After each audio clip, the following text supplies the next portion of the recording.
faites du contenu pour les problématiques de la personne spécifique et vous donnez un maximum gratuitement. Peu importe ce qu'on fait, le contenu, ça c'est un essentiel aujourd'hui. Tout le monde aujourd'hui devrait faire du contenu. Si vous voulez poster sur vos shorts, ce gars-là, Clovis, il est fait pour vous. Qu'est-ce que c'est pour toi une bonne offre? Pour moi, une bonne offre, c'est une offre qui...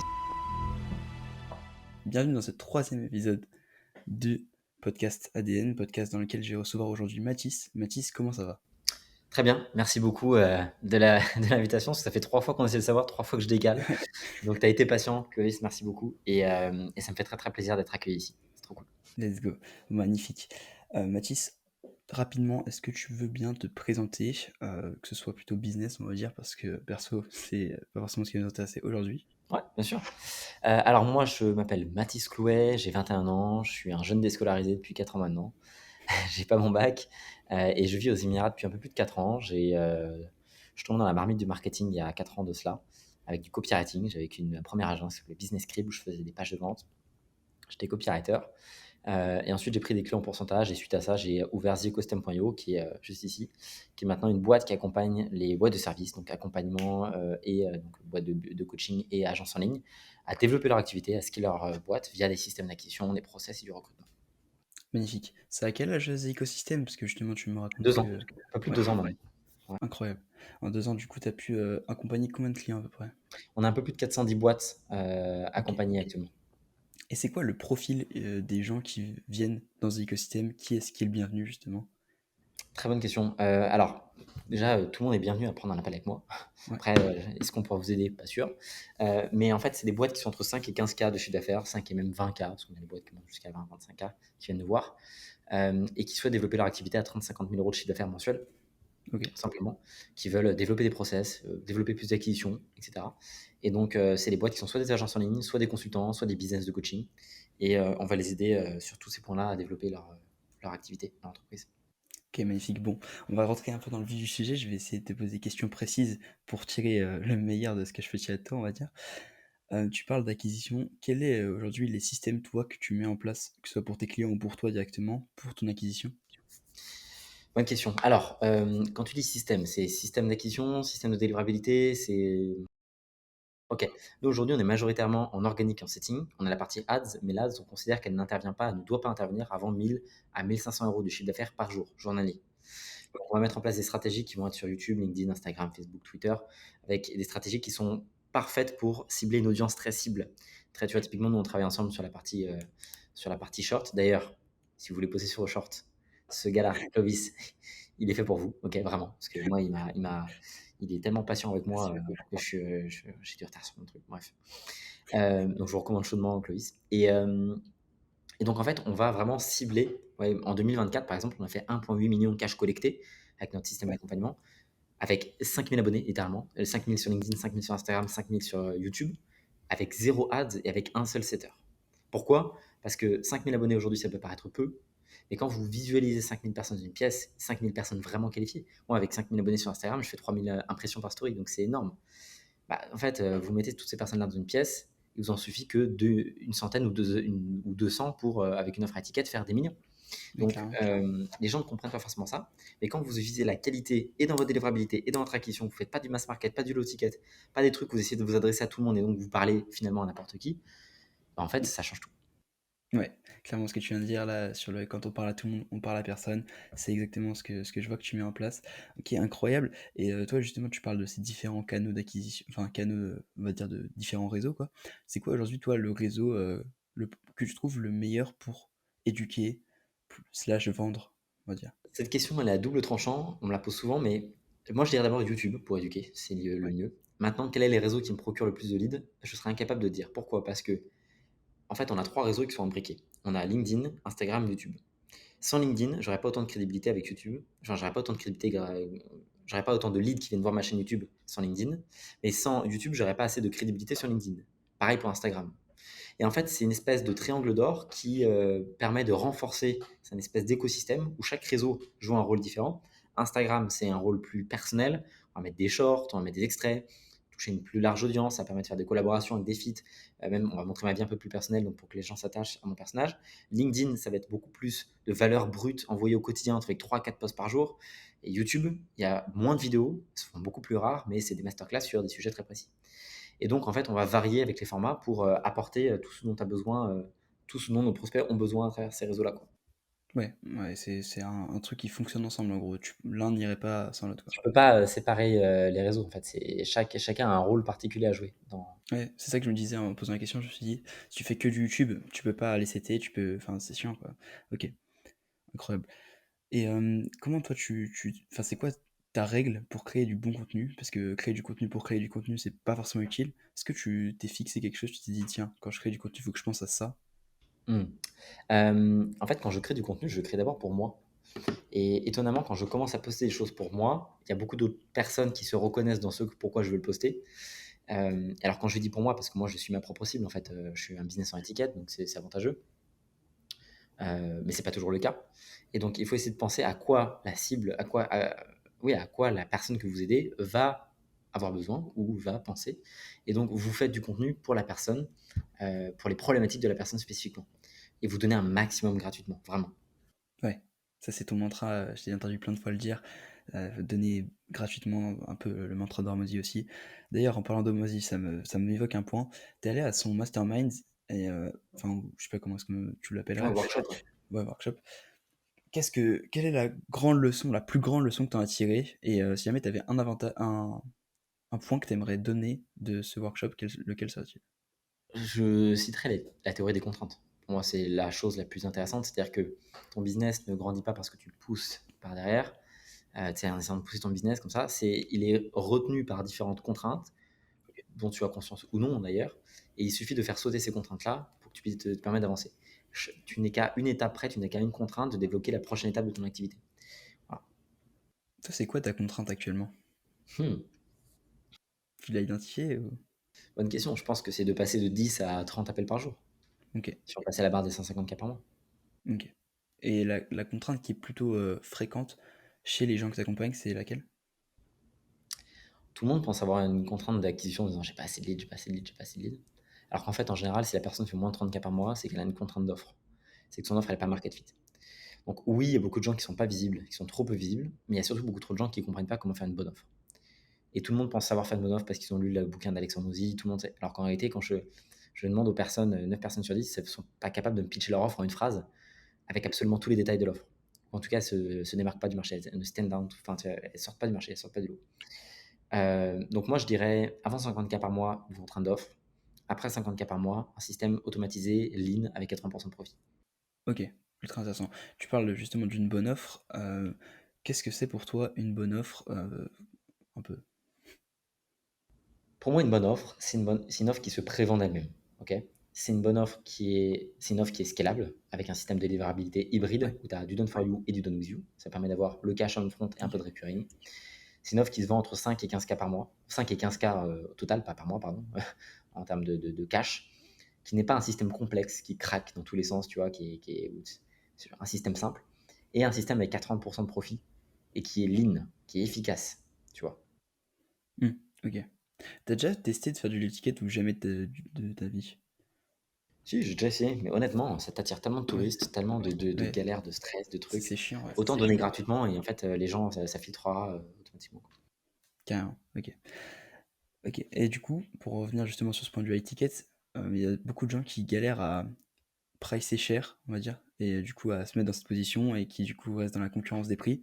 Comment est-ce que toi tu conseilles les gens pour sortir de ça? Euh, Tu veux dire comment conseiller les gens pour qu'ils pricent plus cher?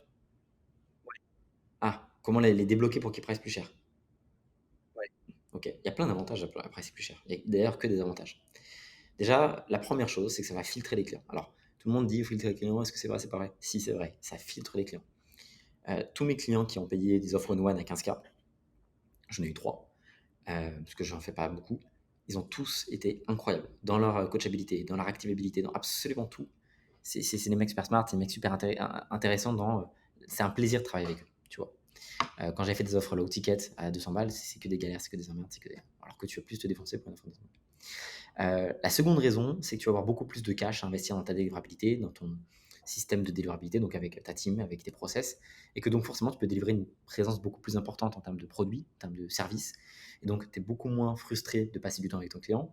Tu peux le faire de manière bien meilleure, donc au final, tes clients ont beaucoup plus de résultats et reviennent vers toi. Parce que les gens disent, ouais, mais moi, je price pas cher et j'ai une excellente expérience client.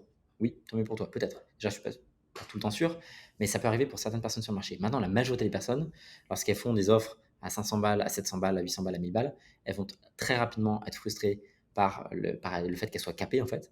Et donc, elle va passer de moins en moins de temps avec leurs clients. Et donc, ça va faire une boule de négativité, de mauvaise réputation qui va ensuite se répandre partout. Euh, et ensuite, quand un client paye cher, il est engagé. En fait, tu vois, il y a plein de personnes qui disent, ouais, Mathis, j'ai envie de bosser avec toi au pourcentage, je te donne 50% de ma boîte si tu bosses. Oui, mais le truc, c'est que t'es pas engagé, faut se faire, tu vois, faut se faire mal au départ. Ça permet de pouvoir être engagé. Toutes les personnes que j'ai pris au pourcentage uniquement, c'est pour ça qu'on n'en prend plus avant le fixe. Je viens de prendre le pourcentage après sur les boîtes. On n'en prend plus du pourcentage juste comme ça parce que les personnes n'écoutent pas en fait. La première semaine, elles sont hype et tout, puis la deuxième semaine, elles ont besoin de se rappeler qu'elles ont investi 5K. Ouais, ça c'est vraiment vrai, c'est comme quand tu voles un PDF d'une formation, Ouais, tu t'as pas du tout l'implémentes envie de jamais. la suivre, quoi, ouais. C'est ça, c'est les mecs, c'est exactement ça. Et tout le monde a des PDF craqués de telle ou telle formation, mais en vrai, tu l'as dans un lien Drive, un lien méga, tu le lis jamais, tu l'écoutes jamais, t'en fais rien Ouais, en fait. ouais, ok. Ouais, c'est ça, j'avais pas forcément conscientisé, tu vois, le fait que payer ça t'incentive plus, ça te donne vraiment l'envie de te donner et ça te Et, débloque. et notre offre, elle est pas chère, elle est à 5K. Aux US, c'est Ouais, des offres à 25, à 30, à 40K. Là, c'est cool, tu vois. Là, tu payes 25K pour une offre mastermind, t'implémentes, hein. Crois-moi. ouais, ouais, c'est vrai. C'est tellement, tu Ouais, vois. même un event physique là-bas, tu sais, c'est 5K la Ah journée, ouais, quoi. immédiatement, tu vois, il n'y a Ok. pas de. J'aimerais revenir sur un point au niveau de la création de contenu. Toi, aujourd'hui, tu as ta chaîne YouTube, ton podcast qui sont séparés. C'est lequel pour toi qui a le plus grand intérêt, qui va te rapporter le plus de clients, que ce soit long terme ou court terme? Pareil, c'est compliqué parce qu'en fait, qui est-ce qui regarde mes podcasts, qui est-ce qui regarde ma chaîne YouTube? C'est compliqué de traquer.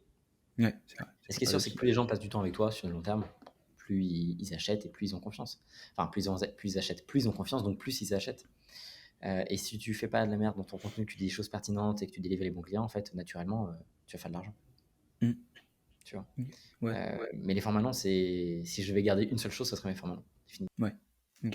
Ouais, parce que de toute façon, ils sont concentrés, le sujet est ciblé, alors que dans tes podcasts, tu as plus, imaginons, interviewer quelqu'un, donc c'est pas toi qui parles en majorité, quoi. Ok. Ultra intéressant. Et niveau plutôt contenu écrit, que ce soit sur LinkedIn, tout ça, est-ce que ça a un réel impact? Parce que pour moi, quand je vois un contenu écrit, j'arrive pas à, comment dire, à m'attacher par exemple à la personne ou quoi, comparé à une vidéo ou même ça donne pas envie. J'ai jamais vu un post LinkedIn qui m'a donné envie d'acheter, tu vois. Ok. En fait, le post LinkedIn, je considère un peu ça comme de la brand awareness, tu vois. C'est-à-dire que les gens, ils ont besoin de voir ça leur fait un point de contact supplémentaire. Maintenant, est-ce que effectivement, ça fait acheter directement? Nous, on a beaucoup de gens qui bookent directement via les posts LinkedIn, quand même, de call, donc ça, c'est quand même bien. Mais après, c'est pour ça qu'on a les deux. C'est pour ça qu'on a du format long et du format court en vidéo et qu'on poste des fois des formats. Enfin, voilà, on a de tout. Ça permet de pouvoir varier parce que toi, si toi, t'accroches pas, d'autres personnes vont accrocher. Clairement. Et même, c'est même comme le short en soi. Le short, tu t'as pas le temps de montrer grand chose, mais ça peut rediriger vers le format long. Supplément, tu fais du sting auprès dessus, donc ouais, ça fonctionne tout ensemble, quoi. Ouais. Ok, ultra intéressant. Est-ce que tu as un apprentissage récent que tu aimerais partager, qui est quelque chose que tu voudrais partager qui t'a un peu débloqué? Bonne question. Alors, un apprentissage récent, c'est peut-être là où je vois que j'ai pas fait mon taf d'apprendre assez pas mal de trucs. Un apprentissage récent.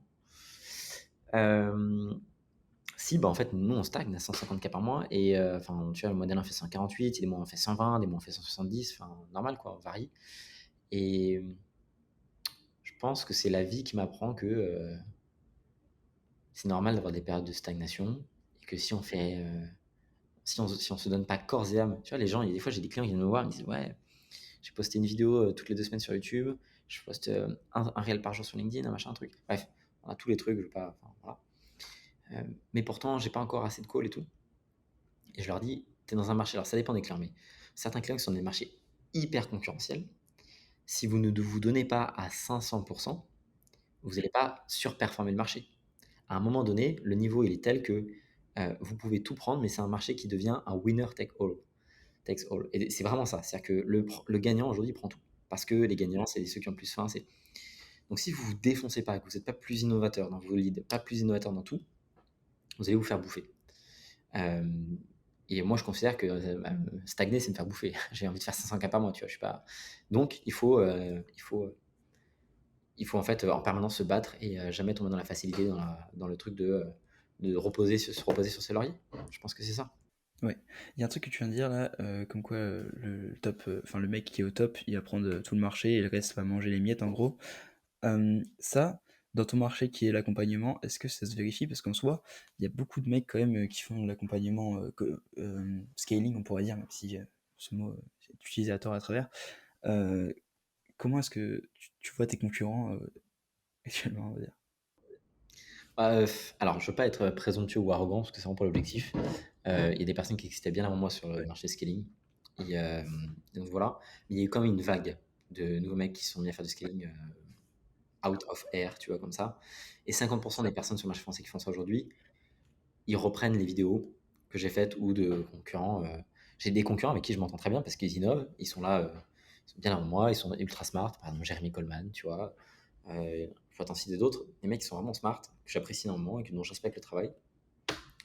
Et puis après, tu as beaucoup de personnes qui, bah, tu vois, tu es obligé de leur envoyer un DM sur Insta en disant, mec, là, c'est justement un copier-coller de ma mind map de la dernière vidéo, tu vois. Et en fait, quand je vois ça, je me dis que. Alors, moi aussi, il disait un truc, faut pas t'inquiéter quand les gens te copient, faut commencer à t'inquiéter quand les gens arrêtent de te copier. C'est-à-dire que t'es plus assez bon. Et donc, je me dis, bon, bah, est-ce que c'est vraiment ça la concurrence? Bon, voilà.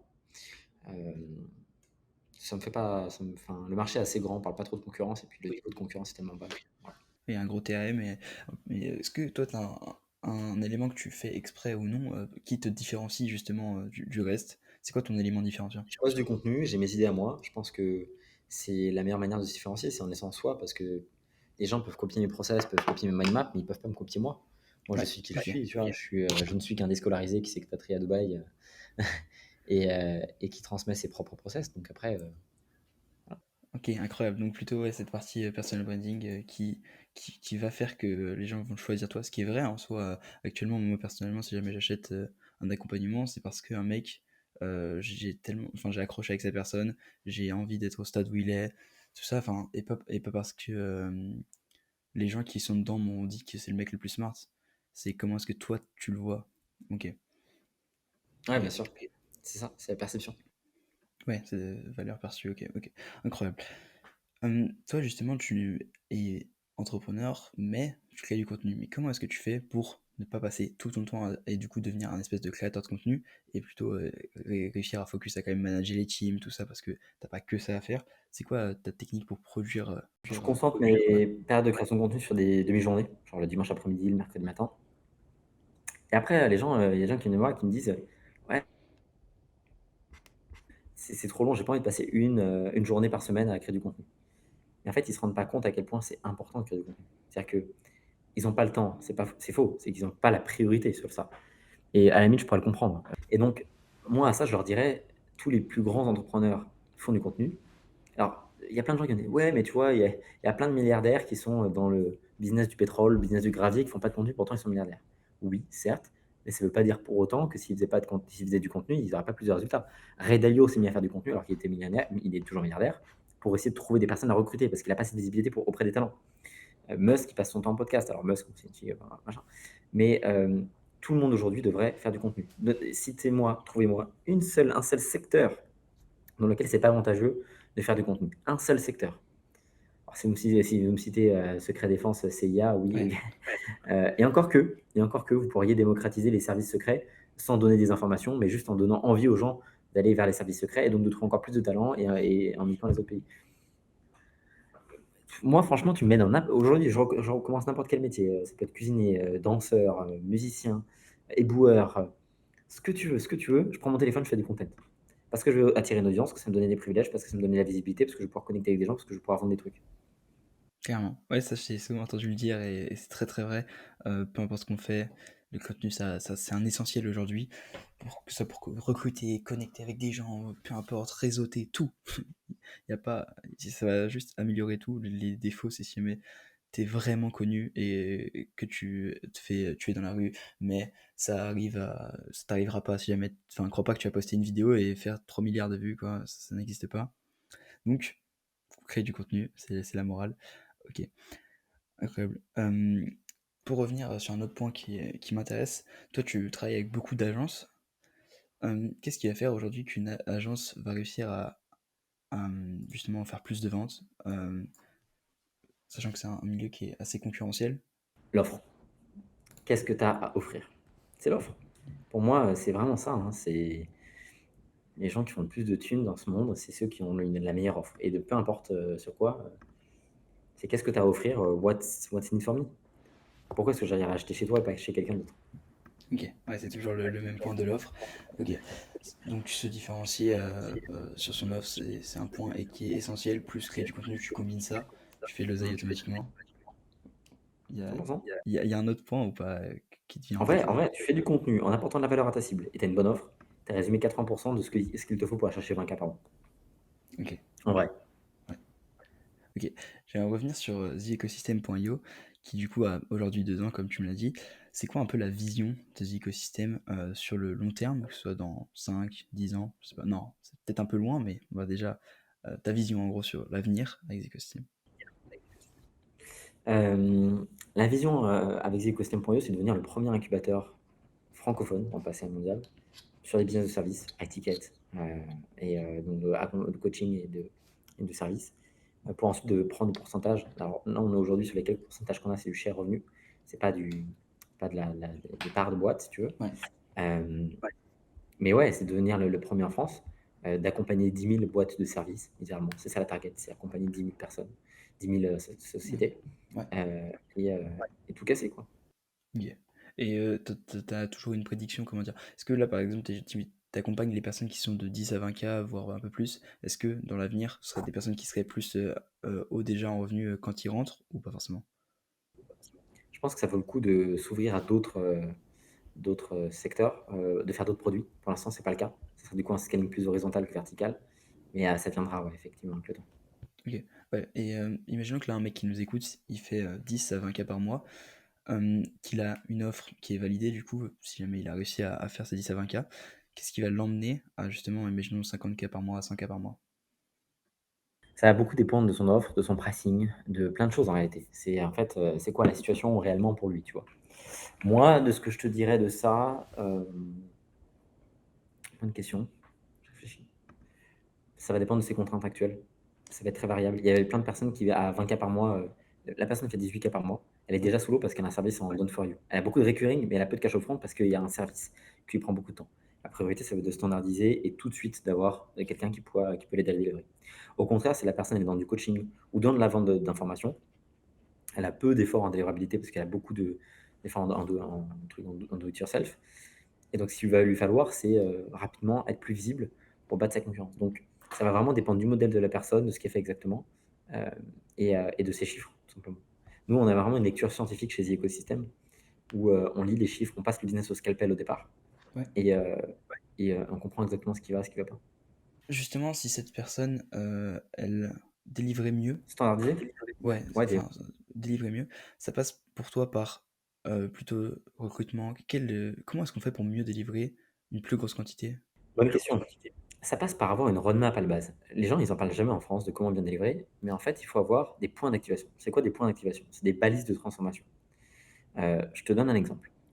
Tu vas chez Ikea, tu vas acheter un meuble. Le meuble, il est complètement démonté, il faut que lorsque tu arrives chez toi, tu le montes. Mmh. Tu as une espèce de notice avec point A, point B, point B, point C. Exactement. Et à la fin, tu as ton meuble. C'est un format, en fait, do it yourself. Tu vois, ce modèle-là. Si tu le fais toi-même, on te donne les outils, mais tu le fais toi-même. Bah là, c'est pareil. C'est qu'il faut que les gens valident des points d'activation. Et entre ces points d'activation, comment est-ce qu'ils vont faire pour y atteindre? Est-ce qu'ils vont le faire par eux-mêmes, avec toi, ou est-ce que tu vas le faire pour eux? En gros, c'est ces trois questions-là. Et parfois, tu peux mixer les trois, mixer les deux, ou en faire qu'un seul. Mais tu dois avoir la clarté sur à quel moment tu interviens avec lui et quelles sont les balises par lesquelles, s'il passe, il est obligé d'avoir le résultat final. En gros, recette, tu veux faire des crêpes, tu es sûr que si tu mets la farine sur la table, que tu casses un œuf, que tu touilles comme il faut, avec la main droite, dans le bon sens, ça machin, tu mets du lait, tout, à la fin, tu as une crêpe. Ouais. OK.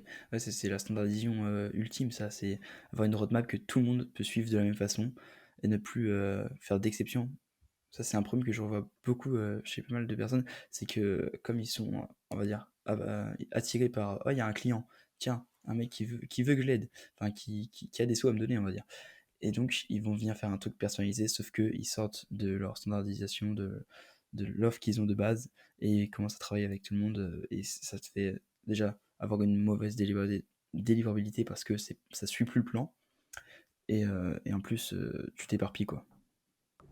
Ok, ok, ouais, pour moi, c'est exactement ça. Ok, ultra intéressant. J'ai une petite question.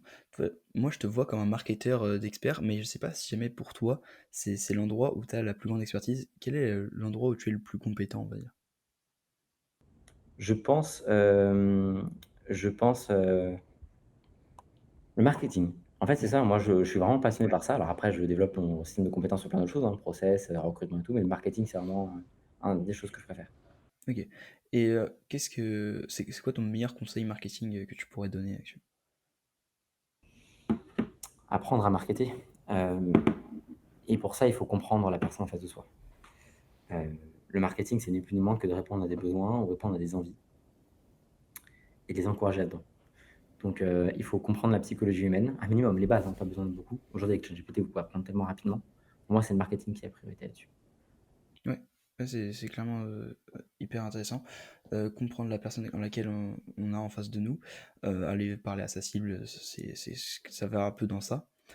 Et justement, toi, hop là, comment est-ce que tu as appris le marketing de ton côté?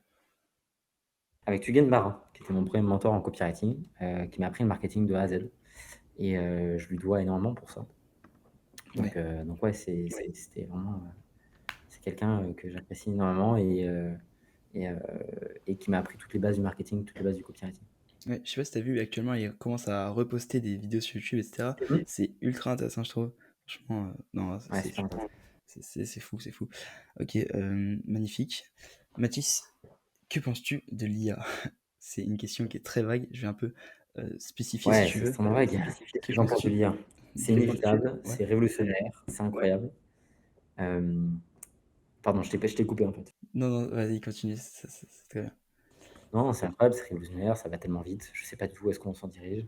Tout ce que je sais, c'est qu'au quotidien, petit à petit, il faut essayer d'implémenter comme on peut si c'est utile. Il faut pas implémenter de l'IA juste parce que c'est stylé, que c'est hype. Il faut le faire si c'est vraiment intéressant. Hem Nous, on essaie d'en avoir un maximum, dans les écosystèmes, pas pour avoir de l'IA, mais juste parce que ça nous permet d'aller plus vite, plus loin, plus fort que tout le monde. Ouais, c'était justement ça le point que je voulais aborder. C'est plutôt d'un point de vue business en ligne et les changements que ça va avoir dans les prochaines années. Il y a justement un point qui est le personal branding, qui est un peu à l'inverse de l'IA, vu que l'IA, ça fait très robotique, généré par IA, tu vois. Dans notre tête, on sait un petit peu reconnaître actuellement ce qui est l'IA ou non. Et pour moi, il va y avoir du coup une essor justement de la personal brand que toi, tu crées en ce moment et que tu conseilles, à mon avis, à tes clients. Est-ce que tu es un optimiste sur le point de la personal brand au vu de l'IA? Oui, extrêmement, extrêmement positif. Moi, je pense que c'est quelque chose qui va nous aider à avoir encore plus de taf. Les gens disent que, l'IA, ça va voler notre travail. Je suis vraiment, pas sûr du tout de ça. Je pense qu'on n'aura jamais autant de travail qu'avec, avec l'IA. Mm. Et c'est pour ça que je suis assez convaincu que c'est un outil qui est incroyable et qu'on devrait plus apprendre encore que ce qu'on a actuellement. Ouais, Tu vois? ok, incroyable.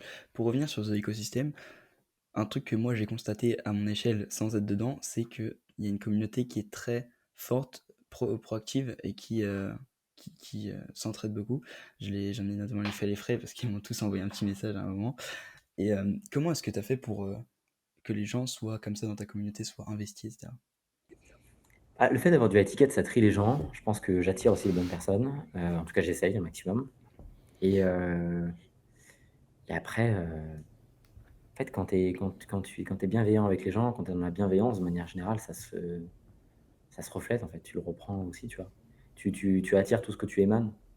Je pense que, si tu fais un mauvais programme ou, les gens se sentent pas bien, enfin, c'est pas enfin, tu vois, tu vas attirer des mauvaises personnes, les gens vont être énervés, ils vont pas là, on a des personnes en live, c'est trop cool, franchement, c'est incroyable. Actuellement, il y a combien de personnes qui suivent le programme encore actuellement? Actuellement, on doit avoir peut-être, une centaine de personnes. Ok. Et comment t'assures la delivery? Je pense que t'es pas tout seul évidemment, mais comment est-ce que tu fais On a une pour... équipe de 6 personnes. On a une équipe de 6 personnes qu'on paye bien, qui sont actives, qui sont des killers, littéralement. et on a des super process en interne pour tout structurer, standardiser, quoi. OK, ouais. Donc en fait, tu as délégué ton cerveau à 6 personnes, qui utilisent, tes process et tes techniques, Ouais, au puis quotidien. je suis aussi présent, tu vois? J'ai toutes les Ouais, notifications bien Slack, s'il y a le moindre souci, moi je suis en permanence, sur le terrain, quoi. comment est-ce que, tu conseillerais quelqu'un qui souhaite se positionner aujourd'hui sur le marché, hem, qu'on connaît actuellement du high ticket slash, make money, qui est très concurrentiel? Comment est-ce qu'on fait pour avoir un positionnement qui vient se différencier ou qui va venir, attirer les bonnes personnes, comme tu le dis? Bah, faire du make money actuellement, c'est un peu jouer le jeu en mode hardcore. Je Mmh. conseillerais pas forcément à quelqu'un de se mettre sur du make money. Il y a tellement de niches, je dis n'importe quoi, tu peux aider des avocats, tu peux aider des médecins, tu peux aider des comptables, tu peux aider tellement de choses aujourd'hui que moi, si je me relancerais, ce serait pas sur du high ticket. Je me suis lancé OK. sur, du high ticket, c'est pas du make money, mais du scaling parce que j'avais une agence avant et que c'était la chose la plus logique à ce moment-là où je l'ai fait et les gens ont bien kiffé, donc je continue. Mais si je devais relancer un business sur high ticket, ce serait certainement pas là-dessus. OK, incroyable. Donc, ouais, si tu as une compétence qui est autre, vaut mieux, s'en servir plutôt qu'aller sur, ce terrain de guerre qui est le make money. Exactement. OK, magnifique. Et j'ai une question qui va me servir à moi justement et sûrement aux gens qui nous écoutent. Comment est-ce qu'on fait pour cibler notre cible? Ce que je veux dire par là, c'est, créer du contenu qui va à sa cible. Moi, j'ai beau parler d'un point qui est très, précis, qui est le podcast, j'ai l'impression que les personnes qui vont voir ça, ce n'est pas forcément, les personnes que je vise. Faut que publies plus de volume Ouais. et que tu t'adresses spécifiquement, tu cibles qui, par exemple? Les podcasteurs. Heu, OK. ouais. Tu ne parles qu'à eux jusqu'à ce que le message se réponde à un d'entre eux, qui te recommande à un autre d'entre eux qui non. Faut juste être constant et l'algorithme fera le reste. Ouais, OK. C'est vrai que je suis pas très constant. OK, magnifique. Bah, écoute, je prends le conseil et si vous avez, une cible, parlez que à eux. Mmh. Magnifique. Ouais, uniquement à eux, vous faites le focus, bien sûr. OK. Bon, bah, écoute, on a abordé pas mal de sujets qui me étaient très intéressants pour moi. Merci beaucoup. Si jamais tu avais un dernier plutôt conseil ou, une dernière chose que tu aimerais partager, quel ce serait? Faites du contenu, hem, ayez une bonne offre et faites du cash. Ouais. C'est un peu, c'est très classique, mais en fait, j'ai du mal à donner un conseil précis, Mmh. parce que si vous écoutez ces vidéos, vous êtes probablement, diamétralement opposé à ce que je fais ou à un autre type, donc je peux pas donner un conseil précis à une foule Mmh. générale, mais faites du contenu et une bonne offre et faites du cash.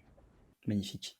Ouais, c'est très simple, mais finalement, si on itérait Ça se dessus, résume dans ça. ça se fait. Ouais, il y a pas besoin d'aller chercher plus loin. Magnifique. Bon, bah, écoute, merci beaucoup. Merci infiniment de ton invitation, Clovis et allez bosser avec le vice pour vos réels, 5 Incroyable. Merci beaucoup.